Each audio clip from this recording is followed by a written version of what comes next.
저를 포함한 많은 분들이 인생 애니메이션으로 꼽는 작품이죠. 카우보이 비밥의 극장판 카우보이 비밥 천국의 문이 재개봉해서 보고 왔습니다. 제가 중학생 때 처음으로 카우보이 비밥 TV 시리즈를 접했는데요. 그때 받았던 충격과 감동은 어마어마했습니다. 물론 당시에는 이런 용어들을 제가 몰랐겠지만 이 SF인데 누아르 같기도 하고 하드보일드 액션이 펼쳐지다가도 갑자기 쓸쓸한 블루스가 흐르는 그런 분위기만으로도 반 이상은 씹어먹고 들어간다고 봐야 되거든요. 이게 중2병 감성에 얼마나 끝내줬겠어요. 그리고 스파이크, 제트, 페이, 에드, 아인 이런 매력적인 캐릭터들이 자기만의 사연을 가지고 우주선 비바포에서 하루하루를 살아가는 그런 매력도 참 좋았던 것 같습니다. 그리고 환상적인 음악까지 정말 이 모든 요소들이 완벽하게 다가와서 지금까지도 제 인생 애니메이션으로 자리 잡은 작품입니다.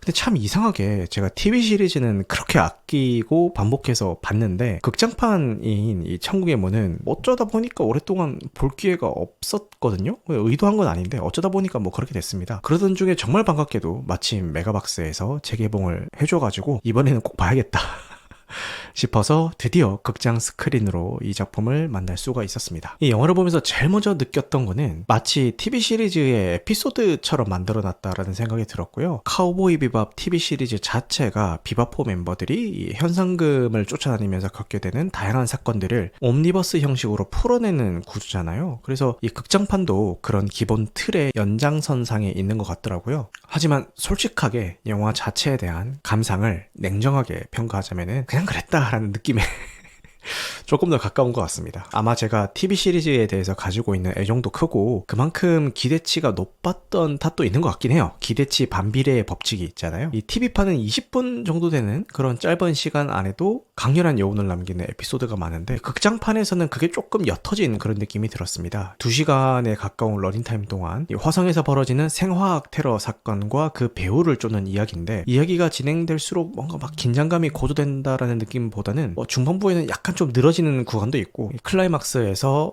임팩트나 여운도 생각처럼 그렇게 막 크지는 않았던 것 같아요. 이 영화의 메인 빌런은 빈센트 볼라주라는 인물인데 생체 실험의 트라우마 때문에 현실과 환상의 경계에서 고통받고 있고 허무주의에 빠져서 위험한 계획을 실행하는 그런 인물입니다. 이 캐릭터의 설정 자체는 카우보이 비밥답다라는 생각이 들었고요. 어떤 면에서는 스파이크의 어두운 내면을 비추는 거울 같은 존재로 설계됐나라는 생각도 들더라고요. 하지만 이 영화 속에서의 빈센트의 서사나 감정선이 충분하게 다뤄졌다라는 생각은 들지 않아서 빈센트가 느끼는 절망이나 광기가 충분히 와닿지는 않았습니다. TV 시리즈 빌런이 비셔스 같은 압도적인 카리스마나 다른 에피소드에 등장했던 매력적인 악당들이 줬던 그런 느낌에는 좀 미치지 못한 게 아닌가 그런 아쉬움이 좀 있더라고요. 그렇다고 해서 천국의 문이 재미없었다거나 실망스럽기만 했다라는 뜻은 절대 아니고요. 이 영화를 보는 내내 반가운 마음으로 흐뭇했고 특히 이 극장판이라는 이름에 걸맞게 작화 퀄리티나 액션 연출이 정말 끝내줍니다. 그리고 앞서 이야기했었던 이 작품의 정체성과도 같은 음악 역시 이 극장판에서도 열일을 하고 있더라고요. 이 극장의 빵빵한 사운드로 재즈와 브루스 분위기 낭낭한 카우보이 비밥 음악을 들을 수 있다는 것만으로도 이번 재개봉 관람은 충분히 가치가 있었습니다. 정리하자면은 카우보이 비밥 천국의 문은 제가 애정하는 이 카우보이 비밥의 세계와 캐릭터들을 큰 스크린으로 다시 만날 수 있게 해준 애정과 아쉬움이 공존하는 작품으로 남게 될 것 같습니다. 그런데 이런 아쉬움이 어쩌면 제가 이 작품에 대해서 가지고 있는 기대치 때문일 수도 있고요. 비록 TV 시리즈가 남긴 어떤 전설적인 퀄리티에는 미치지 못할지라도 여전히 매력적인 캐릭터들 그리고 세련된 영상과 액션 그리고 귀를 사로잡는 환상적인 음악은 카우보이 비밥만이 줄 수 있는 매력을 다시 한번 확인할 수 있었습니다. 팬이시라면은 이번 재개봉을 통해서 극장에서 한 번쯤 만나보시는 것도 좋은 경험이 될 것 같고요. 다만 TV 시리즈를 전혀 모르시는 분이 요것만 딱 극장에서 보신다면은 이 작품이 왜 그렇게 오랫동안 명작으로 회자되는지 공감하기 어려울 수도 있겠다라는 생각이 들었습니다.